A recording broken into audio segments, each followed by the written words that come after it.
secara daya tarik kinerja ya kan, ini bisa dikatakan mulai adanya recovery ya, dan cukup menarik ya karena bergerak dalam tren uptrend ya Ya. untuk kurang lebih periode hampir sebulan terakhir seperti itu untuk saham Pegas. Sehingga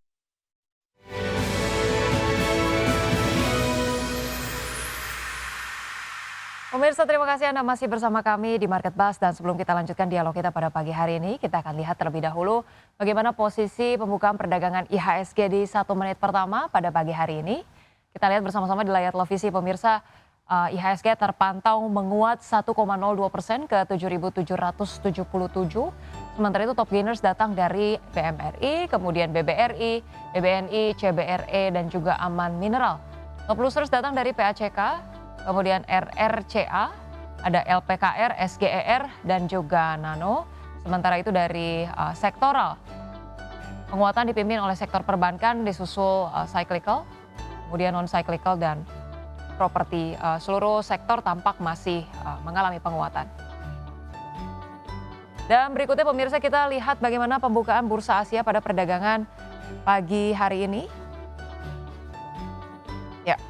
Untuk Nikkei pemirsa dibuka menguat 0,74%, kemudian STI menguat 0,18%, Kospi menguat 0,3%, dan Hang Seng menguat 1,01%. Kemudian untuk saham-saham pilihan pemirsa, ada 4 saham pilihan yang direkomendasikan oleh analis pada hari ini. Kita lihat di sini ada BMRI, kemudian ada BBRI, ada Pegas, dan juga CTRA, masing-masing dengan rekomendasi buy.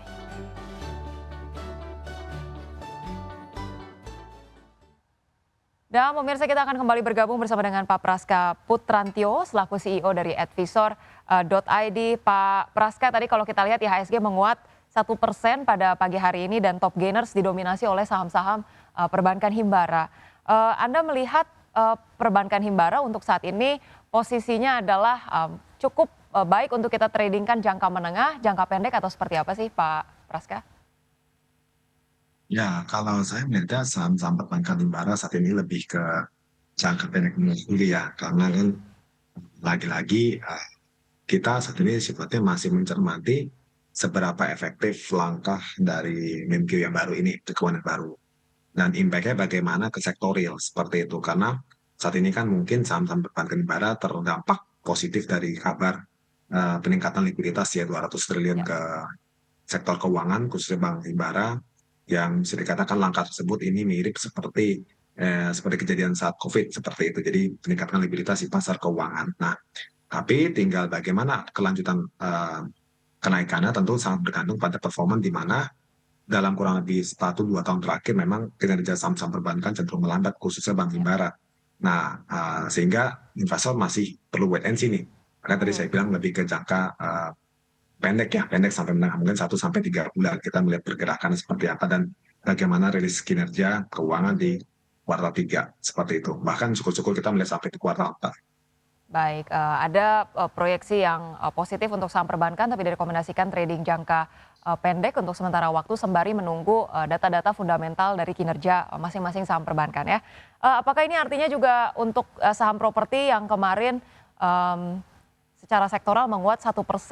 Anda melihat ini sudah waktu yang tepat untuk kemudian boleh koleksi saham properti di tradingan jangka pendek juga, Pak Praska? Kalau properti sendiri mungkin lebih ke jangka menengah panjang ya, karena properti ini kan sifatnya lebih ke pasar yang apa ya, yang tumbuh setelah kebutuhan primer dan sekunder ini bisa dikatakan terpenuhi cukup stabil Baik, seperti itu. baik. Sehingga otomatis dengan bunga lunak, kemudian tabungan masyarakat meningkat juga, daya beli meningkat, otomatis pasar properti pun dalam jangka panjang akan tumbuh seperti itu. Nah, ini yang juga akan membuat saham-saham properti juga Baik. tentu akan bisa meningkat ke depannya. Baik, saham properti menarik untuk direkomendasikan tadi jangka menengah hingga panjang, mengingat adanya arah kebijakan yang diproyeksikan cukup akan menguatkan aktivitas ekonomi maupun daya beli masyarakat ya. Kita ke Ya. saham-saham energi, kita lihat Brent naik 2%. Pak Praska, kemarin ini kalau kita lihat di tengah volatilitas harga minyak global, apakah kemudian kalau mengacu pada saham-saham energi khususnya Brent, ini penguatannya masih menarik untuk jangka pendek atau cenderung volatile, Pak Praska? Ya, kalau brand sendiri sifatnya di sini mungkin menarik untuk jangka pendek ya. Ya. Kalau dari gambaran saya, jadi karena pergerakan saham brand ini kan sudah sentuh support di 8.200-an. Nah, Ya. jadi setelah koreksi sempat mencapai 9.700, mengalami profit taking, sentuh support.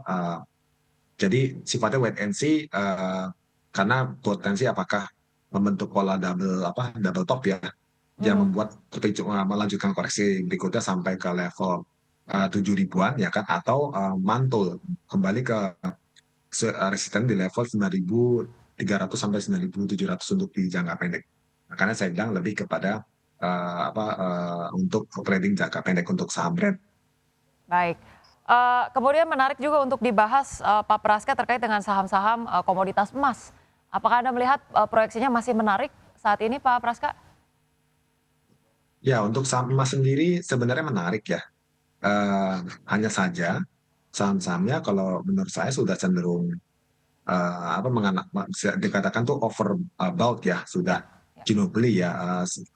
Di antaranya seperti BRMS, kemudian ada Antam, MDKA, ini semua sudah mengalami rally yang cukup signifikan, sehingga tampaknya investor itu sudah mengantisipasi jauh-jauh hari bahwa harga gold itu cenderung meningkat bukan karena inflasi meningkat, tapi Ya. karena ketidakpastian ekonomi meningkat, masalah geopolitik di Timur Tengah, di Eropa, ya kan. Terus kemudian tambah lagi juga apa namanya kebijakan ekonomi dari pemerintah AS sendiri yang juga masih Mhm. disoroti seperti itu. Nah, membuat harga emas sendiri akhirnya menjadi peralihan. Maksudnya komoditas emas menjadi peralihan sehingga harganya terus cenderung meningkat. Nah, sehingga kalau menurut saya untuk saham-saham emas menurut saya sih lebih buy on weakness ya. Seperti itu. Jadi tunggu koreksi baru diakumulasi lagi. Kayak contoh misal di Antam, mungkin Mhm. saya akan sarankan untuk bisa diakumulasi di level 2.800 sampai di level 3.100 seperti itu. Kalau saat ini udah rawan koreksi. Baik, untuk saham-saham komoditas emas, direkomendasikan buy on weakness atau menunggu retracement yang, menarik Ya, untuk kemudian boleh ambil posisi ya, mengingat, posisi penguatannya masih ada proyeksi yang, menarik tapi kemudian, sudah cukup tinggi ya valuasinya. Kalau ya. kita lihat dari saham-saham pilihan Pak Praska, di sini ada BMRI ya direkomendasikan buy. Untuk BMRI dan juga BBRI, seberapa menarik dua perbankan, big caps ini dibandingkan dengan, perbankan besar lainnya? Ya, kalau dua saham ini saya pilih karena memang secara daya tarik kinerja ya kan, ini apa namanya, bisa dikatakan mulai adanya recovery ya, Ya. terutama kayak misalnya contoh di Bank Mandiri sendiri, Mhm. pertumbuhan pendapatan tuh secara deltanya tuh cenderung kembali meningkat ya. Ya. Dan juga kedua adalah secara valuasi untuk bisa dikatakan Bank Mandiri sama BBRI ya, yang Bank Mhm. Himbara maksud saya fokusnya ini masih tampak cukup atraktif ya secara valuasi historis maupun secara industri. Jadi kayak Bank Mandiri PE ratio masih di bawah 10 kali, untuk BBRI meskipun sudah di atas 10 kali, tapi kita lihat secara on average dia masih di bawah rata-rata 3 tahun terakhir. Plus juga secara kinerja keuangan saham BBRI ini juga tampak mulai menunjukkan apa namanya ada harapan peningkatan ya, meskipun terakhir ya kinerja cukup anjlok di tahun 2025 per Q1 untuk BBRI. Tapi dengan adanya apa namanya peningkatan likuiditas jangka pendek tadi dari kebijakan Mhm. rencana kebijakan dari Menteri Keuangan baru, harapannya Bank Himbara salah satu BBRI yang fokus pada UMKM di mikro ya, di Ya. masyarakat menengah Ya. bawah ini bisa kembali meningkat karena dengan hidupnya ekonomi di kelas menengah bawah lewat UMKM tersebut, kira-kira seperti itu. Baik, rekomendasi yang menarik untuk BMRI dan juga, BBRI proyeksinya masih, sangat positif di tengah, proyeksi dari kebijakan Menteri Keuangan yang baru. Untuk BMRI direkomendasikan tadi ya supportnya di 4.300, resistance di 5.500, dan BBRI support di 3.800 dan juga resistensi 4.300. Untuk, Pegas dan juga CTRA rekomendasinya seperti apa, Pak Praska? Ya, baik. Kalau untuk Pega sendiri, memang secara kinerja keuangan sudah bagus ya. Jadi terus mengalami peningkatan, hanya saja memang sedikit melambat di Q1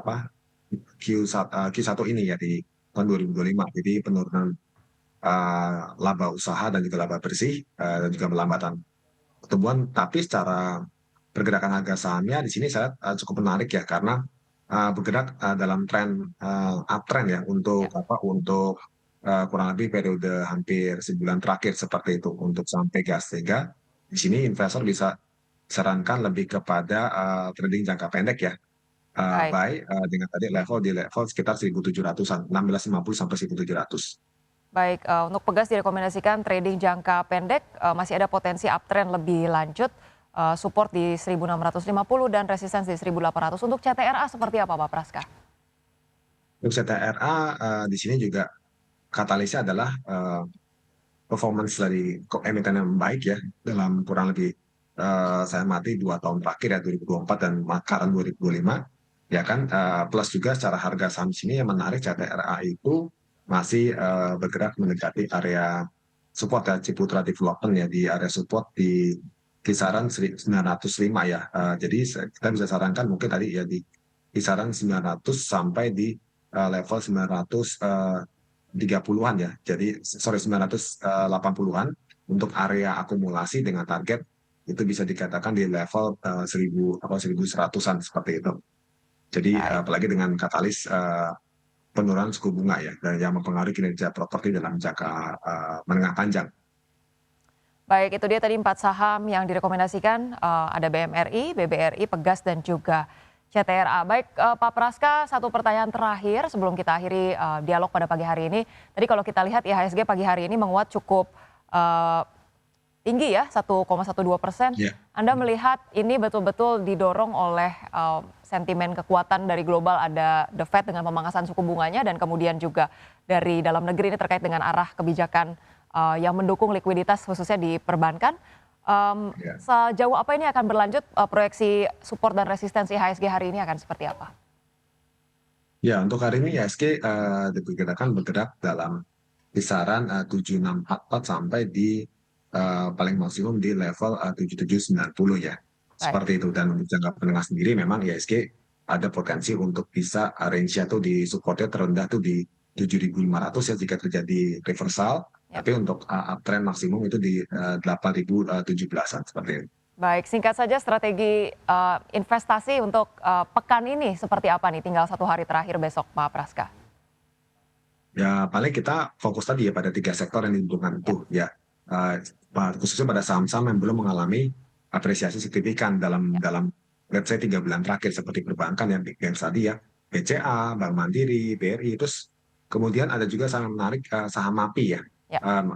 Mitra di Perkasa juga tampaknya di sini terkena katalis Ya. dari peningkatan likuiditas yang menimbulkan harapan perbaikan kinerja pada peritel. Jadi MAPI pun juga bisa dicermati seperti itu. Baik, optimisme untuk 3 sektor tadi, baik dari perbankan, properti, dan juga yang berbau dengan konsumsi. Ya. Untuk perdagangan hari ini di support diperkirakan 7.644 dan resisten tadi di 7.790. Terima kasih banyak Pak Praska Putrantio, CEO dari Advisor.id sudah bergabung di Market Buzz. Salam sehat, sampai berjumpa kembali Pak Praska. Baik, terima kasih. Selamat pagi, Mbak Ojat. Ya. Baik, pemirsa, kita masih punya berbagai informasi lainnya dan kita akan bergabung dengan rekan Wiki Adrian. Wiki, ada informasi apa lagi usai jeda berikut ini? Ya, Ocha dan juga pemirsa, usai jeda kami akan kembali dengan informasi mengenai kejar target marketing sales 3,5 triliun rupiah di tahun 2025. Alam Sutra Realty dorong penjualan stok dan peluncuran produk baru. Informasi yang akan kami hadirkan usai jeda berikut. Tetap bersama Market Buzz.